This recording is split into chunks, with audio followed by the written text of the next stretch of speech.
How you guys doing? Alex here, licensed CPA and Realtor, and I'm here with Andrew Espinal. What's going on, guys? So, Andrew, you were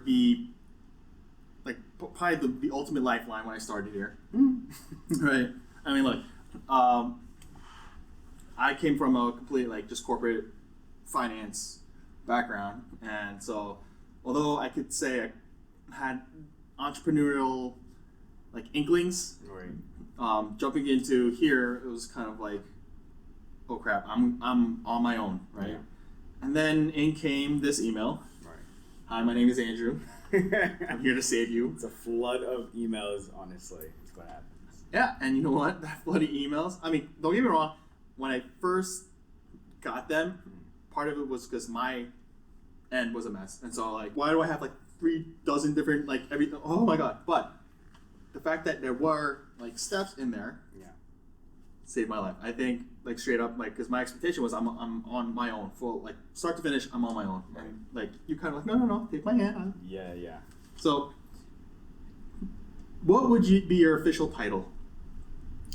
Here, I mean, Director of Agent Services is what they named me as. Mm-hmm. I think actually that ties in pretty well to what I do, because I do, I do assist a lot of agents into the beginnings, and not even that. There's experienced agents too that come to me and they're like, "Hey, this is what's going on. How do we tackle it?" Stuff like that. I think it's kind of great to have bounce someone off of ideas and all that kind of stuff. Absolutely. Just that brainstorming.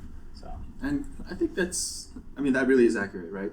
There are going to be a lot of times where, we went to the real estate licensure course, right? And typically those courses will fill out on what you can and cannot do on a very, very fundamental level, right? Yeah. But you're actually dealing with agents who are out in the field. Yes. And so there are questions and issues and just life changes that don't necessarily fit into those little textbook pages, right? Yeah. And I imagine you've heard a whole gamut of interesting questions and remarks, but I mean, at least me personally, I am very grateful for having you there to just field my stupid questions. I always say, I'm like, this is the thing. Honestly, it's best to ask those, questions that you may feel like, oh, this is pretty simple to be asking, but honestly, you'll be surprised. And half the time, I welcome that, because first off, we need clarification. We need to know what's going on, and how we as agents, because remember, you got to think about it. I have to put myself in the shoes of the agent as well too. Mm-hmm. I'm like, if I was that agent and I was representing this buyer, the seller, whatever it is, first off, you have to fully understand it to then go ahead and teach that, because that's what we are doing. We're teaching. Right. But you're here. You are our cat herder, right? Because I'm gonna give you real, right? There have to be moments where it really does feel like you're herding cats, right? But before your start here, what got you interested in real estate? Yeah. And why did you end up working in real estate? So it started, actually really early on, but never realizing it until probably a few years ago, if anything, and whatnot. So I grew up around, before I did all this, I was a chef for some 8 years and whatnot. That was my first career. I started really young and whatnot. And I thought that was it. I'm like, I love this. This is great and all that kind of stuff and blah, blah, blah. But there was something missing there. For me, it was what I liked. It was my passion, but there was just something I wasn't getting fully.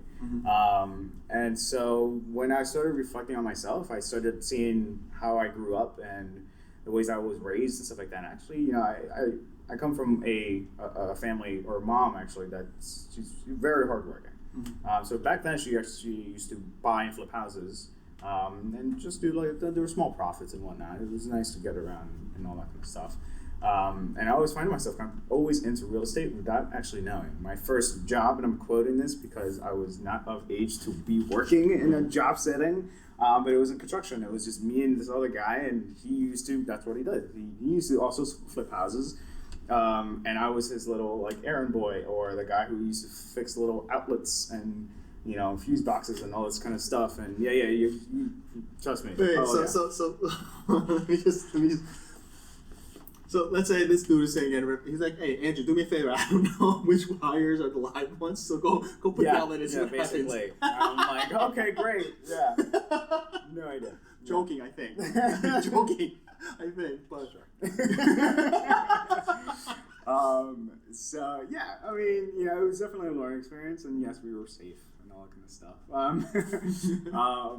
It was just one of those gigs. I was just making a couple bucks on the side just to go ahead and save up for for little gadgets and stuff like that back then. So yeah, but then down the line, I once I was in this cooking career and I had my degree and moved up the ranks and stuff like that. Like I said, there was something missing there.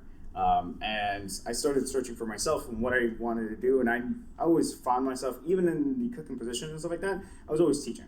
Right. I was always having to help and assist and do this and do that. And I'm like, you know what, I can do this, because that's a trait that it's not easy to learn, I think, at one point. It's definitely, anyone can do it, it's just how you do it and how do you do it well. Right. And so, yeah, and I'm like, you know what, real estate, kind of grew up in that, the teaching side of things, you know what, let's mix that up and see, let's be an agent. I'm a mama's boy, actually, believe it or not. So anything, I like big decisions and stuff like that, I run through my mom, and I, like, one day picked up the phone, like, Mom, I'm thinking about going to real estate. First off, she was like, you're crazy. And the second thing is that actually she's like, you know what, try it out though. Because she's like, why not? What are you going to lose out, right? And so she got me in touch with the guy who brought me in. And he actually was in New York, so they actually met in Pennsylvania. He used to be my mom's realtor way back in the days. And then he ended up actually being the coach that kind of started me up and got me into real estate and all that kind of stuff. And this is how I'm here, honestly. Yeah. And that's just something to be said about serendipity, right? Because I guess this is, this is fresh for me because, it was not so long ago. Yes. There's a whole thing of, okay, I got my license-ish, right? Yeah. Passed the exams, and crap, I could go find myself a brokerage. Where do I go? And, there's something to be said also about, you have your brands, right? You have your boutiques, you have your big names, and then what you quickly realize when you do your research is like you might have disgruntled agents from same company, but just a different brokerage, right? And for me, I came here. It just so happened because down the pipeline, my mom was also real estate, and so at a certain point, she's like, "Well, this is actually one of the bigger brokerages," and she did have a working relation here about 10 years ago. Right. But for me, it's as you shop around, it's like, well, I work corporate. I've had good jobs, I've had crap jobs, I've had good managers and bad managers. And if I'm going to do this, I don't want to be stuck with bad managers. Yes. So as I look through, reviews, obviously you look around and you're like, this brokerage is crap. I'm like, wait, so is it this real estate company or is it just that brokerage? Right. And there's a difference. Right. And I think that a lot of people forget that. Yeah. And from when I came to here, like, glowing. They're like, dude, the group is smaller and they're heavy hitters, right? Yeah. And proof's in the pudding. Like now that we see these numbers that come through, I'm like, okay, right. And I've yet to see any toxicity here. Yeah. And as we go there, then he goes to call. Here's Andrew. He's gonna get you set up, and I'm like, those first couple steps have always been like amazing. Like Gloria has been nothing but sweet and kind and just generous. Yeah. You like that onloading process was, all things said, very seamless, right? Right. I think it's been helpful. Yeah. That's what you gotta do. Sometimes and I walked into it, it wasn't so great, obviously, but I wanted to improve it. And so there was a lot of time that was put into it because I put myself back in those shoes of when I first started as an agent. I'm like, you know what, this has got to be better. Right. There's got to be somewhat where we can all relate to it in this case. So, yeah. So that was kind of it. Yeah. So now, for me, I feel so. My frame of reference is post Andrew coming in and just straight up kicking ass, right? In my mind, those systems and that process is kind of there, right? It's established. So if you were to say, hypothetically, say I got this notch under my belt, right? Now, is there something else that's more like long term for you? Is there something that you're kind of got your eyes set on? So I am. And I have always been, even doesn't matter which industry I was in at that point. but I was always aiming for having to make a name of myself in some ways, right? Basically, I wanted to vibrate whatever the field I was in and saying that there's a change happening and this is where I'm going with it. And then in this aspect of the real estate world, I want to eventually, build that team and have that scenario, and training is key. It really is. And doing it properly too. Again, we go back to training properly. That's such a big thing to me. That I feel like a lot of people just, and you may have seen it yourself too. There's a lot of people that get into this industry. Just say in the subject of real estate, they get into it and they're like, I want to make $1,000, a minute or whatever it is, or make all this money and all that kind of stuff. Which it's definitely doable and it's achievable. And we got a lot of, like you said, there's a lot of heavy hitters here in this office. But then you don't get there overnight. You don't do that magically the moment you get your license and stuff like that. Like there's a lot of work that goes behind that. And a lot of it has to do with training. It's expectations at that point, And I think, along those lines, granted, I don't know all the agents here, right? But from the ones that I've kind of rubbed elbows with, there is a significant difference between the ones that aren't performing and those that are just killing it, right? And I get it. If you're starting out, right, that it's understandable that benchmark is low, right? I mean, you don't know squat, right? And it's as I ask questions, sometimes you just see just crickets, and I'm like, look, there's nothing wrong with that. There is nothing wrong with that because you literally just passed you just started.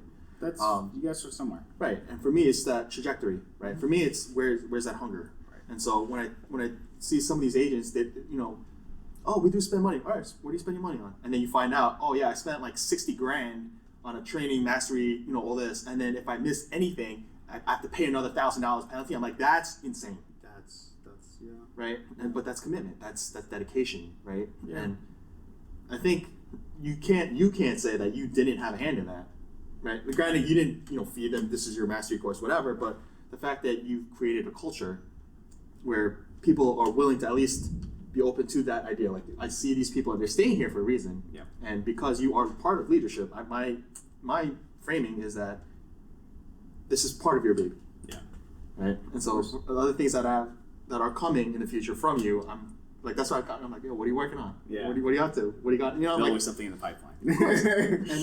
and I think it's good, right? I'm curious to see what your thought is.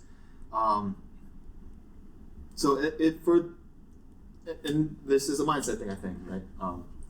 If you see a difference, like a difference in terms of mindset, in terms of the agent that just wants to be an agent, right, and an agent that's an agent for now, but has like bigger real estate plans. Yes. An agent to be an agent, and then it's honestly, it's what you want to come into. What do you expect to get out of it? Maybe that's the better way of laying it out in that case, right? The agent who just wants to be an agent, just do this, let's say, part-time, or sell 1 or 2 places a year and stuff like that, just a little additional income, it's doable. Yeah, there's a lot of people that do that, There are agents that want to just leave their job, career, whatever that might be, start into this and do this full-time and all kind of stuff, and that's also doable and achievable, and there's a lot of them too. And then you got like now we're sectoring it off where you're an agent, but you want to establish more than that. You want to eventually open your own brokerage or whatever this might be, or run this extravagant team and all kind of stuff. There's so much more you can go off of that too. Absolutely. There's so many different little avenues, and that's just not this industry. There's a lot of industry that do that. But you have to just kind of see and open your mind to that too. You want to be receptive to that, because the sky's the limit. There really is at that point. There's no cap, and I love the fact that there's no cap within this industry, just because not just in money, but in what you can do with that. You can do multiple pillars of where you want to do. If you want to do one sector, you have your own training session and all that kind of stuff. Cool. You have your own real estate brokerage, which is selling you the real estate and all that kind of stuff. Amazing. You can do it. It's unbelievable. But it's honestly of what you want to expect out of it. And not everyone's going to know off the bat. And heck, if you even ask me now, like what I expect out of long term out of all this stuff, I may be telling you an answer now that might change a year from now or 2 years from now. Because the more that because I know that I want to do something huge. I want to do something big. I want to make a name for that stuff, right? But that's going to change throughout time. And that's good because you're evolving, you're learning, you're adapting at that point. Absolutely. And that's what I feel like everyone should be doing at that point, if that's where you want to achieve, you know. And I think those are going to be some questions coming through because I think we have, I mean, I already feel sorry. I already took up a lot of time. Okay. But I do know you got a meeting coming up. Yeah. So, for now, where can people find you? So I am on Instagram. I do a lot of stuff on Instagram, Facebook. I do have my own YouTube channel that I'm starting to build out there. So keep that in mind. And that's it for now. I don't do Twitter. So Instagram would be what? Instagram is Drew_Espinal.